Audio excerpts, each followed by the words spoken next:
Assalamualaikum warahmatullahi wabarakatuh. Ketemu lagi dengan Bagus John Maulana SKM dalam video konsultasi kusta. Teman-teman, ada pertanyaan masuk di kolom komentar YouTube dari salah satu nakes tenaga kesehatan ini baru saja menjadi programmer kusta di puskesmas. Dia menanyakan, Pak Johan, apa saja sih peran tenaga kesehatan dalam bidang kusta? Peran ini berarti si nakes ini sebagai apa? Berperan sebagai apa saja sih dalam urusan kusta? Terus ngapain aja kayak gitu? Oke, jadi ada 4 peran tenaga kesehatan dalam bidang kusta, Mas. Yang pertama adalah praktisi. Praktisi itu berarti dunia praktek.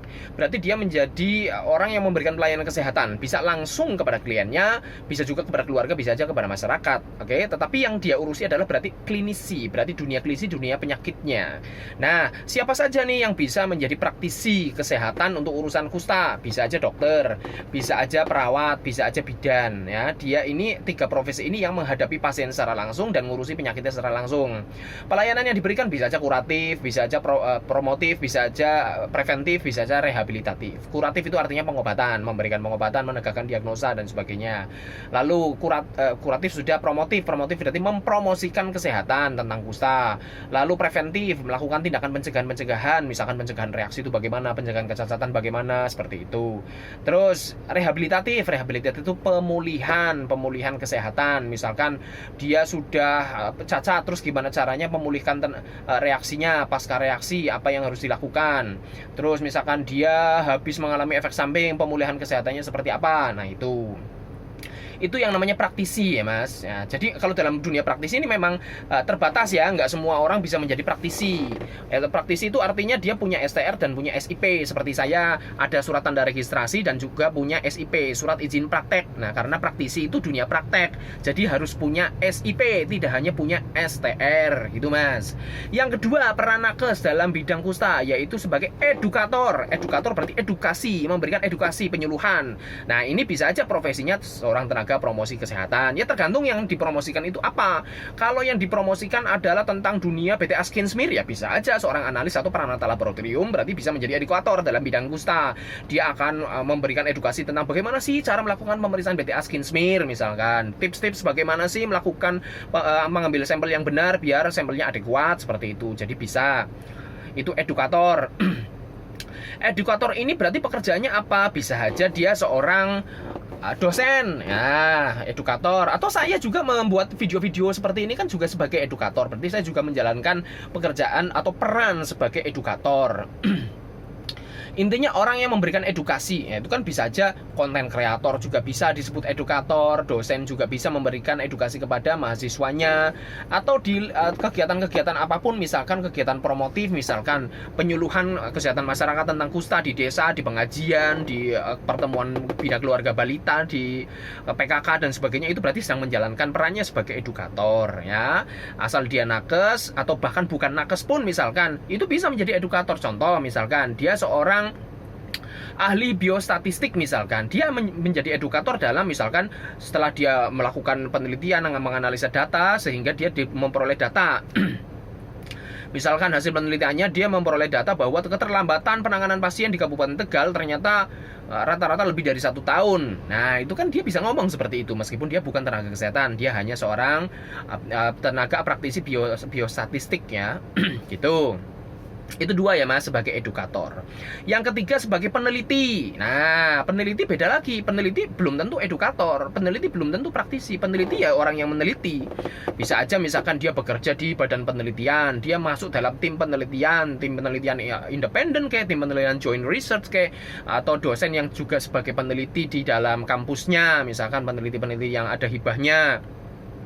Ya, jadi dia meneliti tentang apa ya? Macam-macam tentang urusan kusta. Dia peneliti tentang misalkan apa sih dosis yang tepat untuk penanggulangan reaksi yang pasca yang berulang, misalkan ANL berulang. Misalkan dia meneliti tentang bagaimana sih tablet zinc bisa mencegah reaksi. Nah, dia sebagai peneliti. Peneliti ini bisa aja seorang praktisi, bisa aja seorang dosen, atau bisa aja seorang mahasiswa. Mahasiswa juga bisa seorang peneliti, ya kan? Mahasiswa kesehatan misalkan kayak dulu Pak Joko Kurnianto, Ketua IAKMI cabang Kabupaten Tegal, dia meneliti nih pengaruh zinc, dia eksperimen bentuknya, pengaruh zinc dalam mencegah reaksi. Nah, dia melakukan penelitian seperti itu. Jadi penelitian kan bisa kuantitatif, bisa kualitatif, apapun itu bentuknya, bisa sah-sah saja. Jadi dia dia menjadi seorang peneliti untuk urusan kusta. Nah, ini kan bisa macam-macam. Penelitian ini tidak hanya urusan kesehatannya saja, bisa aja meneliti tentang misalkan status sosialnya, misalkan, atau misalkan bagaimana sih pola interaksi hubungan sosial orang yang menderita kusta. Ya, ini terkait dengan stigmanya, ya kan, bisa aja dia bisa aja sarjana komunikasi, mahasiswa komunikasi juga bisa. Ya, jadi belum tentu orang kesehatan nih kalau urusannya dengan penelitian. Penelitian itu termasuk apa ya? Orang yang menulis. Nah, misalkan saya menulis buku yang berupa kumpulan dari opini, atau menulis buku yang misalkan lebih ilmiah lagi, misalkan kumpulan esai. Bisa aja saya disebut seorang peneliti karena saya berkutat dengan dunia misalkan studi literatur, ya kan, literatur review seperti itu, menghimpun sebuah makalah, menghimpun sebuah tulisan lagi, buku lagi dan sebagainya. Itu masuknya ranah peneliti. Tetapi begitu disampaikan ya berarti saya menjadi edukator gitu kan. Jadi beda spek loh ya, untuk menyampaikan itu kan berarti butuh skill yang berbeda, bisa public speaking, terus targetnya siapa. Tapi kalau meneliti sampai dengan produk tulisan ya itu kan beda, ada kemampuan meneliti, kemampuan menulis. Jadi beda spek Mas, masing-masing peran ini beda spek. Dan yang terakhir, tadi praktisi sudah, peneliti sudah, edukator sudah, yang terakhir adalah manajemen. Tenaga kesehatan bisa menjadi manajemen. Misalkan saya sebagai wasor atau wakil advisor kusta di Kabupaten Tegal. Nah, itu kan mengelola program. Mengelola program itu apa tugasnya? Ya, bagaimana mengelola sumber daya untuk tujuan tertentu. Sumber dayanya, misalkan sumber dayanya apa? Ya, kenalan. Sumber dayanya saya punya anak buah di 29 puskesmas, ya kan? Ilmu-ilmu, terus pengalaman-pengalaman, itu semuanya sumber daya. Waktu, dana, itu semuanya sumber daya diolah bagaimana menghasilkan sesuatu luaran atau ada outputnya. Dan kalau bisa diinginkan tidak hanya output tapi juga ada dampaknya. Mengelola program juga skillnya beda lagi. Bagaimana mengkomunikasikan, bagaimana mengkoordinasikan, bagaimana membuat diskusi sharing pengalaman dari programmer yang satu ke yang lain sehingga orang bisa tambah pinter. Semoga pengelolaan kusta di dalam daerah saya ini seragam semuanya, nggak semuanya sesuai dengan berdasarkan subjektivitas masing-masing, tetapi ini juga ada panduannya dan sebagainya. Sehingga diharapkan target-target indikator kinerja programnya juga terpenuhi, ya kan. Ada misalkan target-target penemuan kasus, ada target bagaimana cacat ini bisa kurang, bisa reaksi bisa tertangani, macam-macam targetnya. Nah, itu tugas seorang manajerial dalam manajemen. Nah, yang bisa menjadi manajer program ini siapa saja? Ya, bisa aja seorang epidemiolog yang ada di Dinas Kesehatan Kabupaten Kota, ya, atau bisa aja dia bukan seorang epidemiolog, dia misalkan tenaga kesehatan lain juga bisa. Wong ini fungsinya adalah memanage, mengelola. Kemampuan manajemen ya juga beda dengan kemampuan praktisi, beda dengan kemampuan edukator, beda dengan kemampuan peneliti. Jadi masing-masing peran ini skill yang dibutuhkan beda. Nah, kalau konsultan itu masuk ranahnya apa? Peran apa? Konsultan itu bisa masuk ranahnya edukator. Nah, bisa juga ranahnya praktisi. Kayak saya memberikan konsultasi privat karena menghadapi klien langsung, pasien langsung, oh berarti ini dunia klinisi, ya kan? Dunia klinisi itu masuknya dunia seorang praktisi. Makanya saya bisa memberikan konsultasi privat itu karena saya seorang praktisi punya SIP. Kalau misalkan konten kreator itu masuk dunia edukator, tidak perlu SIP juga bisa, itu siapapun juga bisa tadi kan menjadi edukator gitu ya guys. Jadi ada 4 peran tenaga kesehatan dalam bidang kusta, masing-masing ini skillnya beda-beda, ilmunya beda-beda, kemampuannya beda-beda, jadi nggak bisa disamaratakan ya. Jadi tidak harus seorang praktisi juga seorang edukator harus bisa menjadi peneliti, ya nggak bisa dong ya kan. Seorang praktisi harus bisa manajemen program, beda-beda mas. Nah, coba hanya saja saya kebetulan keempat-empatnya saya jalan. Yang pertama menjadi praktisi, saya karena punya klinik Pratama, klinik Monas, saya juga punya SIP dan STR sehingga saya bisa praktisi, saya bisa membuka praktek konsultasi. Itu juga karena desakan teman-teman. Saya praktisi, terus edukator, saya bikin konten kreator kayak gini juga disebut edukator. Sebagai peneliti, alhamdulillah tahun 2012 saya menjadi tim peneliti independen pertama di Kabupaten Tegal. Saya membuat tim di klinik Monas One Care, tim peneliti.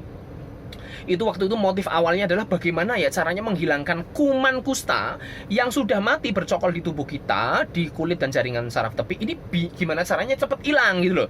Kalau kuman kustanya hilang, bangkai-bangkainya ini yang sudah remuk hilang kan berarti tidak tidak terjadi reaksi. Yang jadi masalah kan pasca pengobatan meskipun kumannya sudah remuk tetapi kok nggak cepat-cepat hilang sehingga timbul reaksi. Ya, itu kan yang menyengsarakan dan akhirnya beresiko timbul kecacatan. Saya berpikir seperti itu awalnya. Coba gimana ya saya mencari ya, sumber-sumber literatur atau mungkin hanya sekedar intuisi. Akhirnya saya ke Pak Eko, guru saya Banjarnegara. Di sana ada salah satu sumber yang mendapat intuisi. Coba pakai 3 daun. Daun sambang darah, daun mimba, dan daun nilam. Saya melakukan tim peneliti independen saya, terdiri dari saya, terus apoteker saya waktu itu Mbak Eka, dan guru saya Pak Eko, membuat sebuah tim penelitian efek antibakterial 3 daun ini terhadap Mycobacterium tuberculosa. Kenapa kok makanya Bacterium tuberculosa bukan Mycobacterium leprae? Ya karena Mycobacterium leprae kan tidak bisa dikembangbiakan dalam media buatan manusia. Saya waktu calling-callingan sampai dengan Prof. Indropo, UNER itu almarhum ya. Saya telepon-teleponan 15 menit waktu itu. Pak Indropo, saya pengen penelitian begini. Gimana caranya sih kuman kusta itu di dalam tubuh pasien segera hilang? Lalu dia menyarankan saya pergi ke Jepang. Karena di Jepang itu di sana penelitian bebas. Penelitian itu ruang lingkupnya bebas. Jadi misalkan penelitian terhadap armadillo juga boleh. Ya, itu kan kusta kan bisa menyerang hewan armadillo. Terus kuman kusta memang bisa dikembangbiakan di kakinya tikus Swiss. Nah, seperti itu. Ya, jadi kalau mau penelitian lebih leluasa, saya dianjurkan ke Jepang. Tapi kan sumber daya saya nggak ada ke sana. Akhirnya dia menyarankan ya sudah pakai Mycobacterium tuberculosa saja. Wong obat MDT yang sekarang tercipta juga dulu awalnya penelitiannya pakai Mycobacterium tuberculosa karena sama-sama Mycobacterium. Seperti itu guys. Makanya waktu itu saya penelitian independen dan menghasilkan ternyata interaksi di antara 3 daun ini, daun mimba, sambang darah, dan nilam, interaksi antara AB, AC, BC ini daya membunuh ya, daya antibakterial terhadap Mycobacterium tuberculosa itu seperti apa. Jadi sudah ada penelitiannya seperti itu. Hanya saja saya sekarang terkendala nih, mau melanjutkan sampai dengan terciptanya obat itu masih panjang prosesnya. Barangkali di antara kalian ada yang terpikir untuk membantu saya untuk melanjutkan ini sampai dengan tercipta sebuah ramuan obat untuk menghilangkan kuman kusta yang sudah mati di dalam tubuh seketika, cepat gitu ya, nggak butuh waktu bertahun-tahun. Itu akan sangat bermanfaat bagi manusia banyak. Gitu guys, saya jadi praktisi iya, saya jadi peneliti iya, saya sebagai edukator juga iya, dan saya sebagai manajemen seperti di Dinas Kesehatan Kabupaten Tegal, saya menjadi wasor, wakil advisornya itu kan kepala Dinas Kesehatan, saya wakilnya seperti itu dalam urusan kusta. Saya juga berfungsi atau berperan sebagai manajemen ya, jadi empat-empatnya ini saya megang peranan seperti itu. Nah, nakes-nakes di Indonesia kalian sebagai apa nih ya kan? Apakah keempat-empatnya atau salah satu di antara 4 ini? Ya terserah Anda mau berperan seperti apa di dalam bidang kusta. Terima kasih. Assalamualaikum warahmatullahi wabarakatuh.